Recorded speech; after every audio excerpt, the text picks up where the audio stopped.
Top Vert, votre émission dédiée aux questions environnementales à suivre sur Top Congo FM.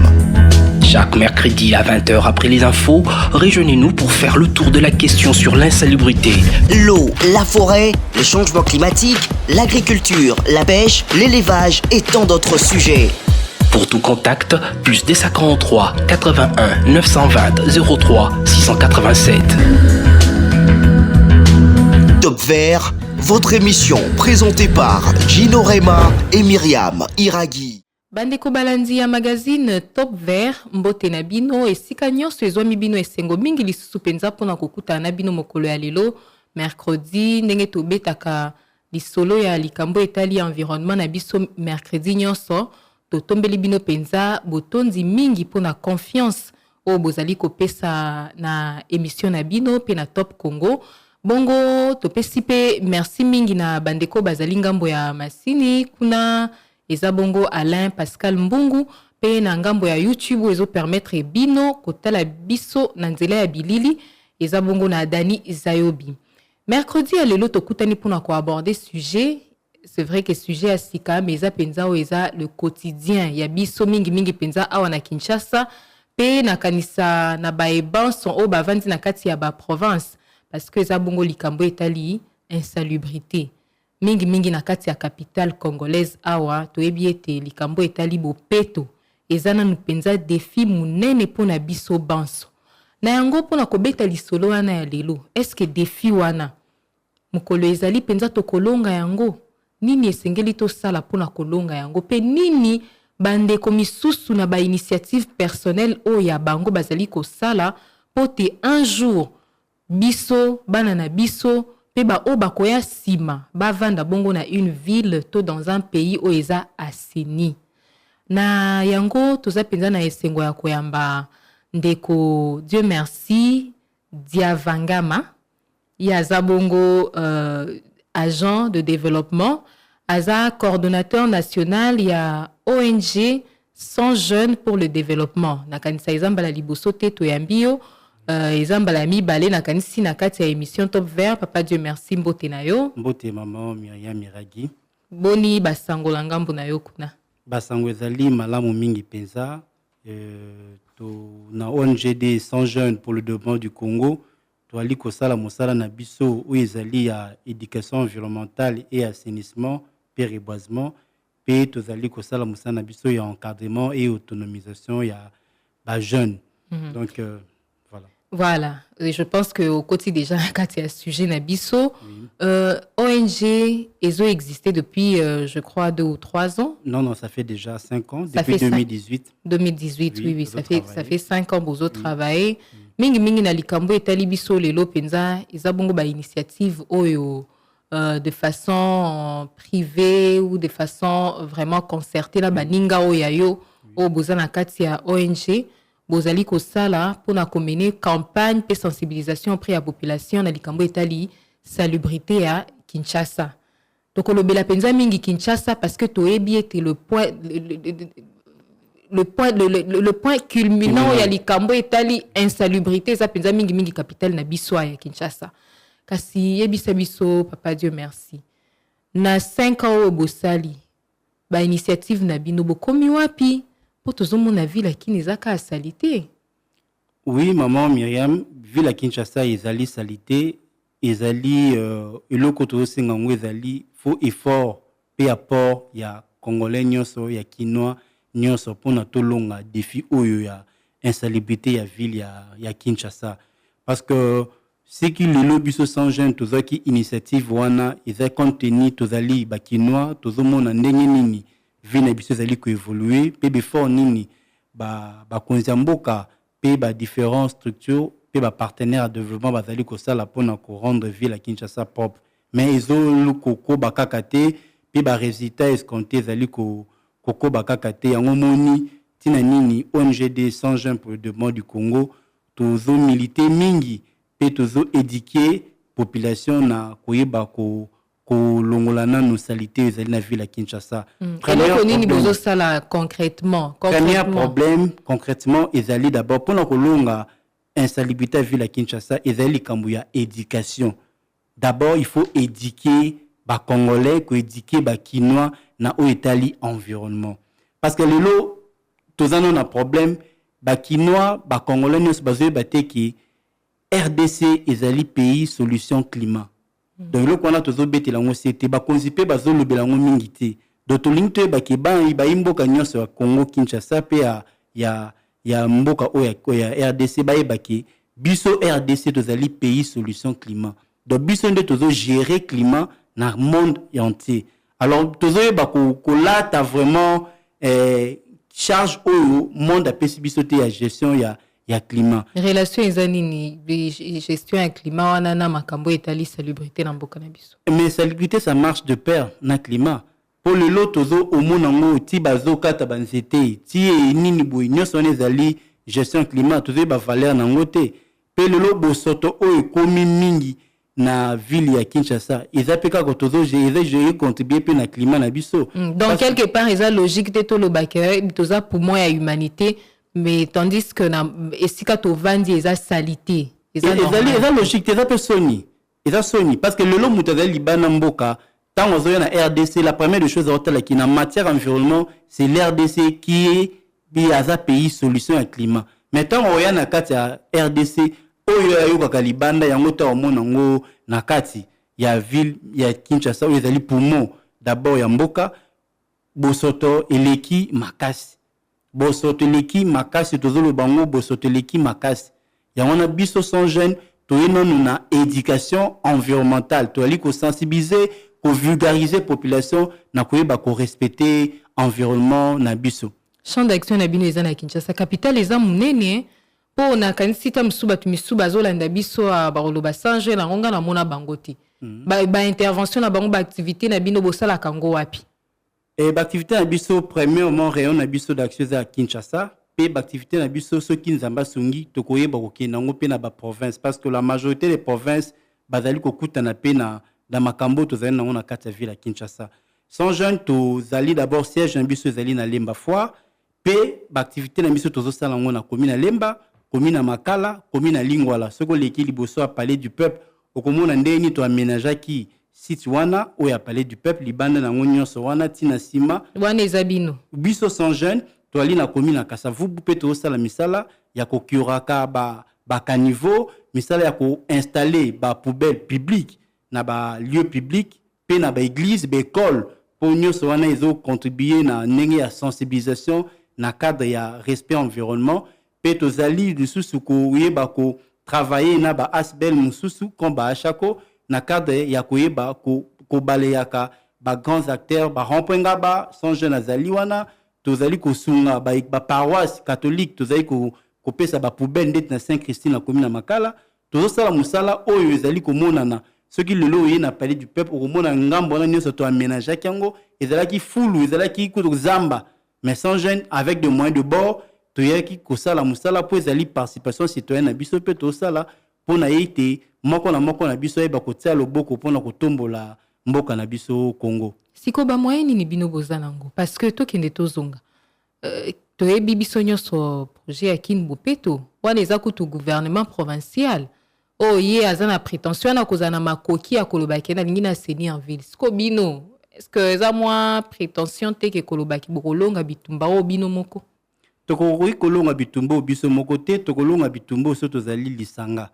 alors sans jeune biso tozo pesa nanu la part de choses parce que le lot tolingi te ba ki ba jeune pe congolais no sa ayeba avant mboka salela yo moko pe congolais nini ko kosala pona mboka na yo biso tozo pesa part na biso ya contribution na biso pona ko tombola mboka ko développer mboka pe lisanga na lelo l'état gouvernement et hôtel de ville de Kinshasa ce qui va pesi biso pe maboko ensemble biso na bango tokoyeba ko relever défi o ya instabilité ville à Kinshasa parce que la première des choses tant bato bazolo ba bopeto tozolo bango ezali kaka gentili mobilité bopeto ezali na français ngolo ba propriété donc bopeto non nous fait banda et banda non na ba principauté na ba kokombola te bopeto fait banda non na ba ndaku na biso ba congolais na ba ndaku na biso non bopeto fait banda na base ce bopeto bani non na ba base gouvernement de a ko réussir na musala wana ce qui population comme éduqué ayebi ki na bwaka eloko place boyete na bongisa liboso ndako nanga na kombola wana nde tokoyeba ko réussir problème etali bopeto mais ceux qui tozo banaka bopeto na balabala mutazo ba te po ani bazo kombola balaba étant donné ki pana yemoko na ndako ayebi ndeni na ko bongisa yango te donc pour na to réussir mission o faut tozala lisanga ba congolais ba kinois pe na l'état na ba partenaire à développement to mita maboko to sengana pour na to réussir Paris oyo mais ezali pe possible to réussir yango Otulu balikambo ya éducation environnementale oui mais na kopesa exemple moko pona kolakisa eteke est-ce que nyonso ekoki nan kobanda na likolo te parce que to pesa exemple moko ya tango papa komaki okay.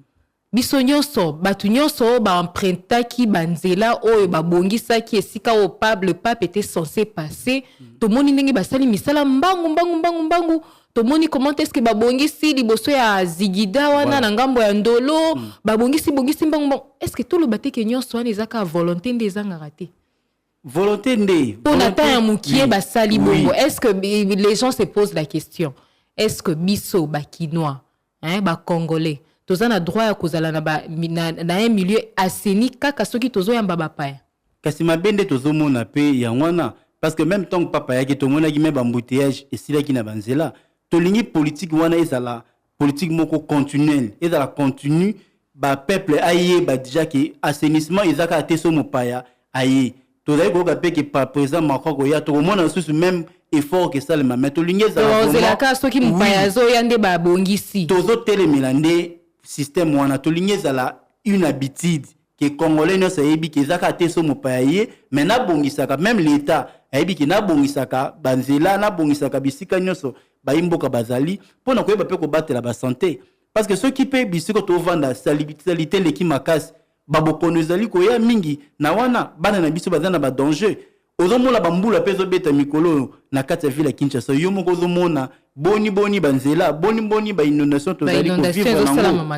donc ezala ka teke soki mompaya moko alinga ya l'état bongisi mais ezala habitude ya l'état pe habitude la population ya ko yebaka ko bongisa bisika bazali donc eloko oyo tozali ko côté à l'état pe na population biso na l'état nde photo yeba ko changer ba mentalité il faut changement de mentalité na niveau ya l'état pe changement de mentalité na niveau na biso ba imboka ya ville ya Kinshasa pe na RDC mobimba.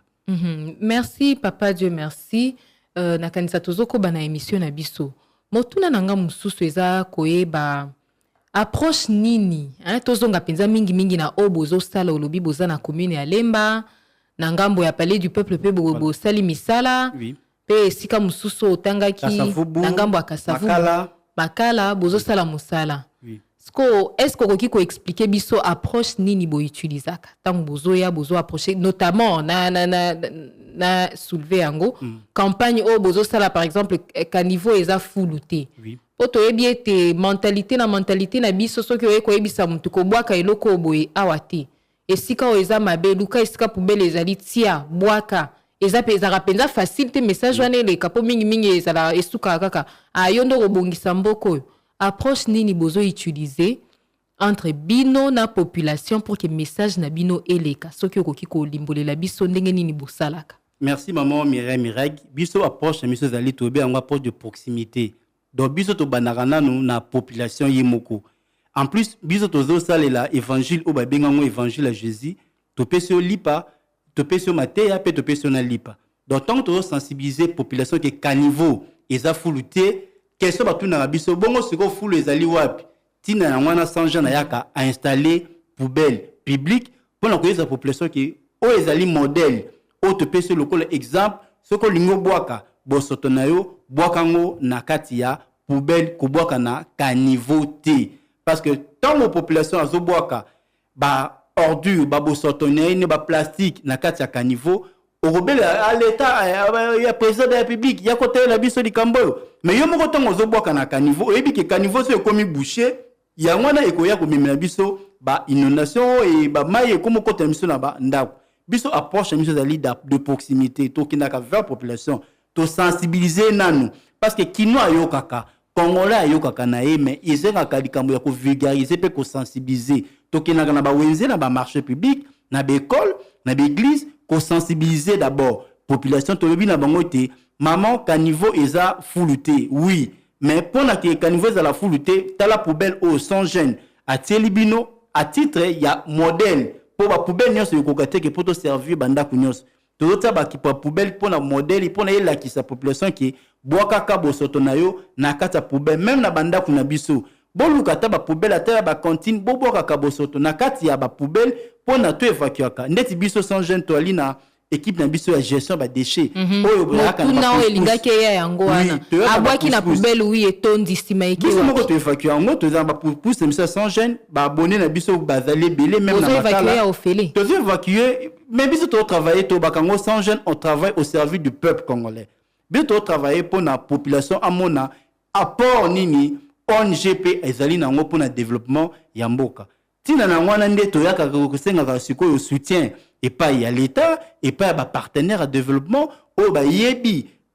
valeur environnement tina to senga ka bango ba soutien mais biso na population to travailler d'abord na ndenge ya ko pesa contribution na biso pour na ko assainir environnement na kati ya ville ya Kinshasa. Pe lelo soki to lobi to kende ko vérifier esika oboleka ki message na bino bopesi ko bwaka déchet na ona caniveau te fulu yango to tie pembeni bwaka awa lelo soki to kei est-ce que maloba ozoloba to yeba ko kuta la même chose sur le terrain est-ce que boyaka ka te po bo sala ba image na bino bo partager na ba réseaux sociaux na ba partenaires si mabokei après soki etonda te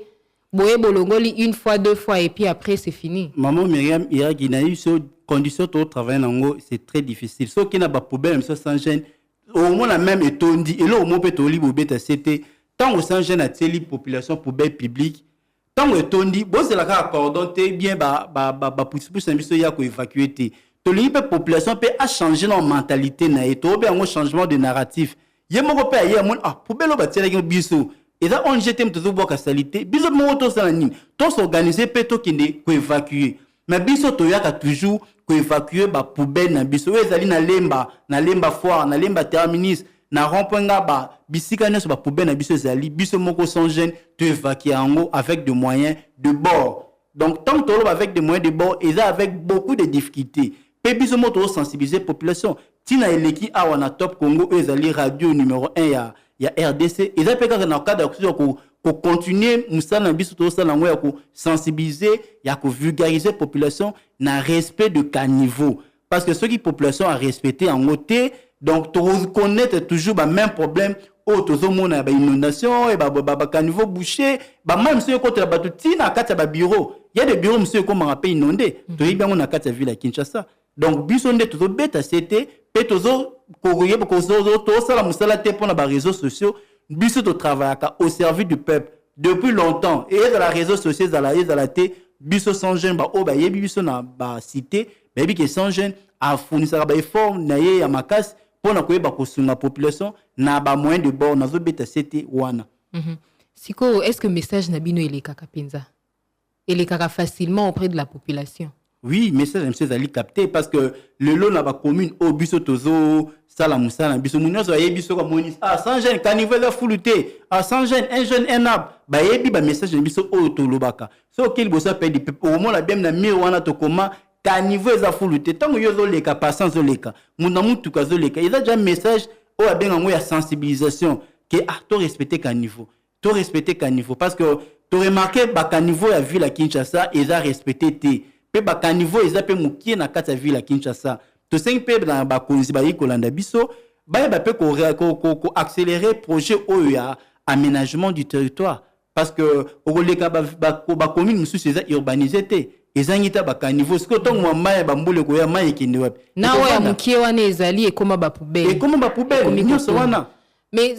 l'autre problème aussi est le fait que ba poubelle wana ou bien ba caniveau tant bazo déboucher bazo longola salité bazo tia pembeni salito ezo longola kati ya caniveau bazo évacuer en côté suka mbule beti ezongi lisusu na kati donc on c'est comme si on faisait du surplace. Oui eloko wana pe biso même temps to sala ba curage biso heureusement to yaka na ba sac na biso donc dès que tozo kirer to ebi ke biso ki to tiki tellement toza ONG to yebani batu bakoya ko interpeller biso donc tant to yaka ko curer to yaka na ba sac tolongoli yango mbala moko toévacue po toza mpe na mutuka na biso oyo évacuaka baordure na biso. Donc toyebi ke politique wana na Kinshasa baong mingi mpe même baovd ntango bakiraka mingimingi bamisu batikaka baordure na ntango otika yango pembeni okiri ekozonga nango kaka na kaniveau osala eloko te. Mpe mama Myriam elo mosusu mpe ezali population mpe ye mosusu soki mbula ebandi abima, voilà le moment où abandi ko boaka ba ordure na ye ba poubelle ba ordure ménager nyonso ezo bima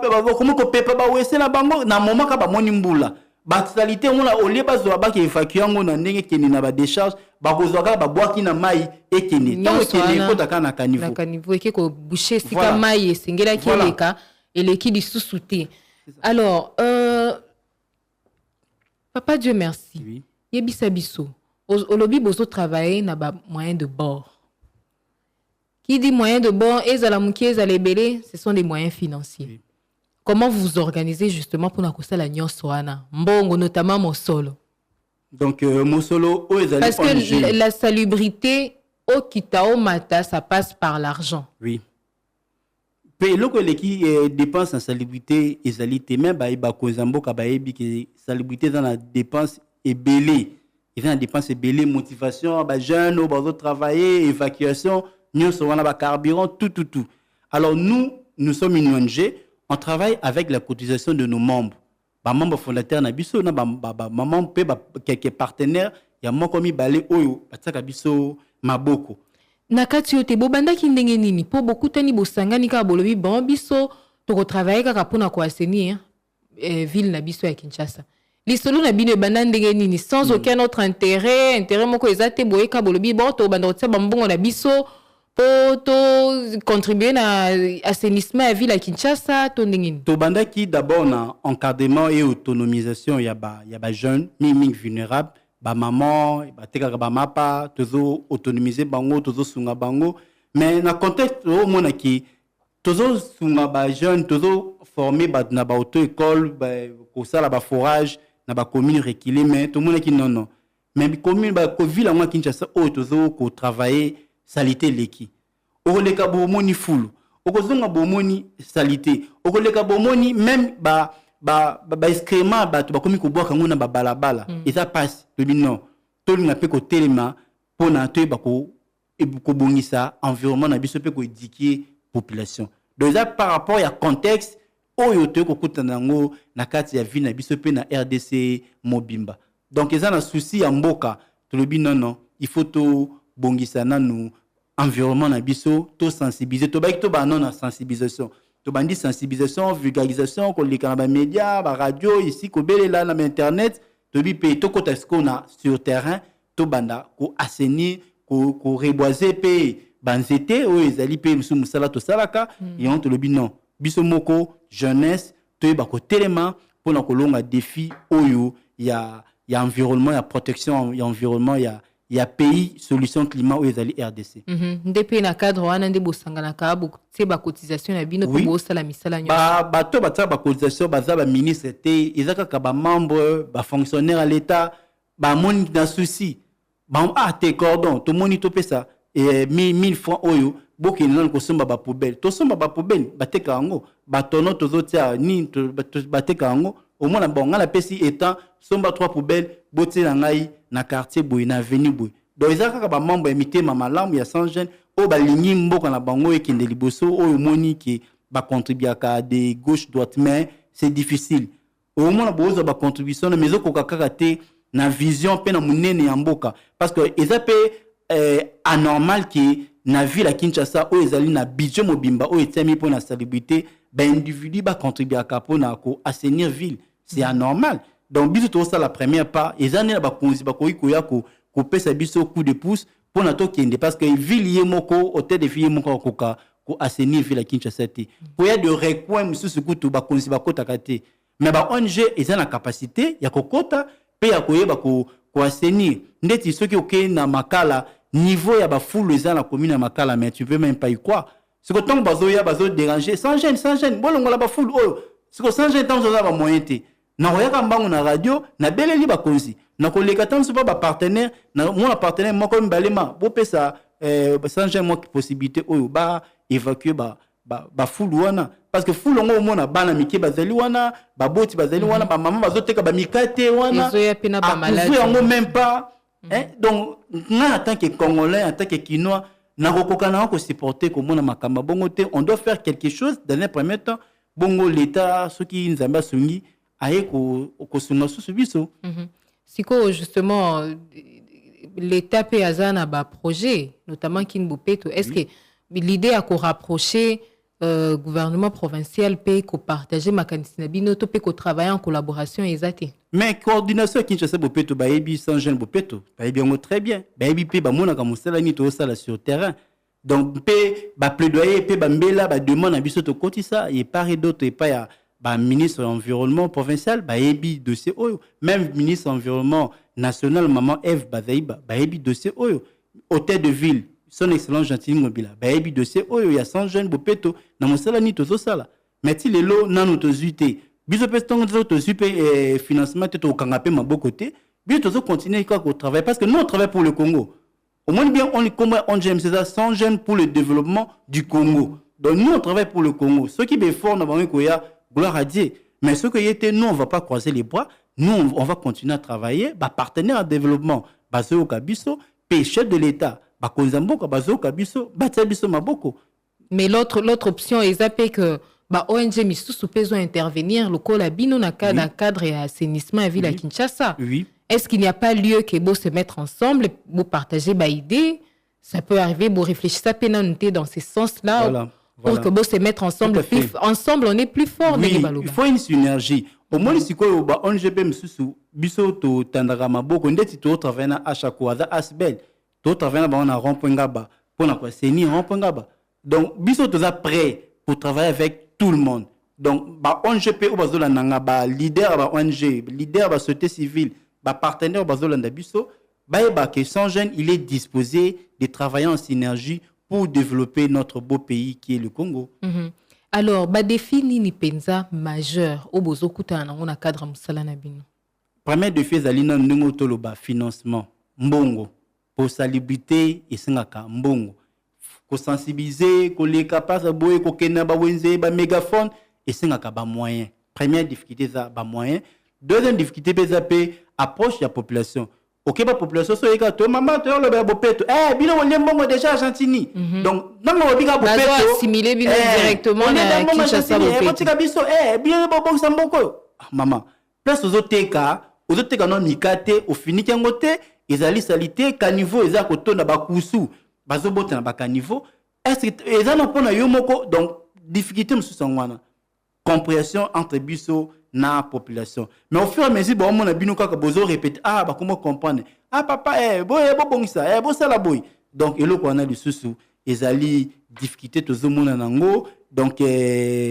dans l'ensemble ezali ba moyens financiers matériels ou to za nango vraiment difficulté pour ndeti ba commune belé bazana besoin ba poubelle. Ezalité bazana besoin ba pousse-pousse pour la évacuer d'abord ba ordures ménageurs. Ezalité donc to za difficulté makasi. Donc RDC za munene ville à Kinshasa za na budget nango ebele pe ministère ya ministère aménagement du territoire oyo ezali ba moyen ba pesa ba ONG ezaka ka sans gente mais ba financer ba ONG ba financer mais problème mususu pesa la crédibilité pe ba ONG mususu azoyaka po lukambongo asali nyonso wana lukimbongo tango azuimbongo coin ba mona ke lisu mama ba konzi bazana ba équipe bazana ba service oyo bayaka ba vérifier ka misala to salaka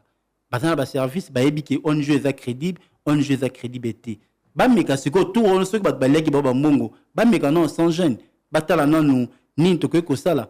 pona mboka na biso pe pona ville à Kinshasa ba meka biso nanu na ta financement mukie ba omona musala ni to ko sala pona ville à Kinshasa. Alors nazo rappeler na ba auditeur na biso potozo kende lentement mais sûrement vers la fin de l'émission. Tozo lobela bongo likambo etali assainissement ya ville à Kinshasa likambo insalubrité. Toza sur le plateau, il y a Top Congo FM, dans le studio, il y a Top Congo FM, avec monsieur Dieu merci, Idia Vangama, il y a Zabungo, agent de développement, Azapé, coordonnateur national, il y a ONG Babengi, 100 jeunes pour le développement du Congo. Donc, alors, Monsieur Dieu merci. Avant de clore chapitre o ya likambo etali insalubrité poto betata moi lisolo mukie na aspect mususu o ezali ya bino ya likambo ya un jeune, un arbre. Message nini penza okoki kopesa na population oyo azolanda o na minute oyo de partout na likambo etali engagement na ye. Responsabilité de tout un chacun na likambo etali assainissement ya mboka na biso pe plus précisément ya Kinshasa. Donc, message de la population, d'abord, ils allaient respecter l'environnement. Parce que l'environnement, il y a une base, il y a vie dans biso. Parce que un corps sain dans un esprit sain. Donc, tout respecter bisika to vandi, maman, papa, yaya, elenge, bozali kolanda biso, tout respecter l'environnement na biso. Sans jeune à lobby, caniveau, eza, foulouté. Olingi ko boka bosoto na yo, boka yango na poubelle, ko boka bosoto na balabala te, ko boka yango na caniveau te. Autant oyi ko boka bosoto na caniveau, ozali ko boucher caniveau, yo moko susu lobi, okolela ke l'état batele la biso likambo oyo. To sengi na population, to ba ko respecter environnement. Environnement tant que tozo respecter ngote, ba maladie, makambo belé ekoya ko kutana na biso. Ba toilette na biso to tiango propreté. Atambonga mingi ezalité mais to ba kotaka ba propreté surtout ba toilette pe lisusu. Likambo ya ba toilette est vraiment un problème parce que je profite de l'occasion pour soulever en gros la gestion des toilettes na mboko est vraiment un problème. Et même na ba institution publique, na ba bureau à l'état, soki okei, même na ba hôpitaux. Voilà. Si na ba hôpitaux et si ko eza censé kozala na bien désinfecté puisque kuna ba yebi penza likambo etali agent pathogène wano ya kana ba malade mingi mais ozokuta ba installation hygiénique c'est vraiment un grand défi. Wana je pense que ça peut likambo sengeli tolobela pe to ko beta lisolo na yango il faut vraiment ko beta c'était ce n'est pas seulement dans nos familles, dans nos maisons, dans nos parcelles, mais vraiment un peu partout. Et ça,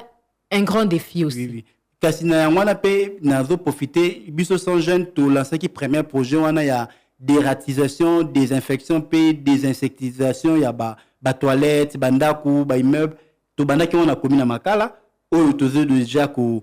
sala ko désinfecter ba toilette na bisio ke ba bisika tozo ke no mona ba toilette monsieur zo bimisa ba kusu mais tozo mituna mais comment ça fait-il que les gens vivent na bongo bi tozo désinfecter to désinfecter pour na kusunga population donc on a susu au bete biso maboko te maman miyampo ozo mona effort to pesa tozo ki ba problème parce que nous on vit à Kinshasa on connaît réellement le problème aux population azo ko vivre na o Italie gestion environnement na yemo na base.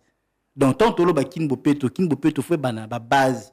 ti to jeter pe ba fleur bazo sala mosala gouvernement provincial bazo pesa be fort mais ekoki kakate il faut ko élargir défier zana makasi ba travailler ensemble na ba structure OUP ezo porter bango main forte. Donc nous sommes toujours le bilango ba toilette na ville à Kinshasa ça laisse à désirer. Même dans ba bureau, ba institution, na ba lien misala, OK monsieur na ba entreprise monsieur ba côté toilette, wana te ba kena côté toilette et pas ba voisin. C'est pas normal. Oui. C'est pas normal.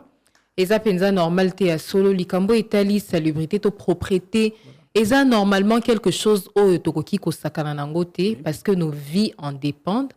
Et ça vraiment responsabilité à mutu nyonso. Kobandana l'état si na dernier citoyen je sais pas moi ya wapi na coin recoin ya mboka likambo na etali biso nyonso na kanisa mbela na yo eleki message na yo eleki yamboto clore émission oyo yamboto silisa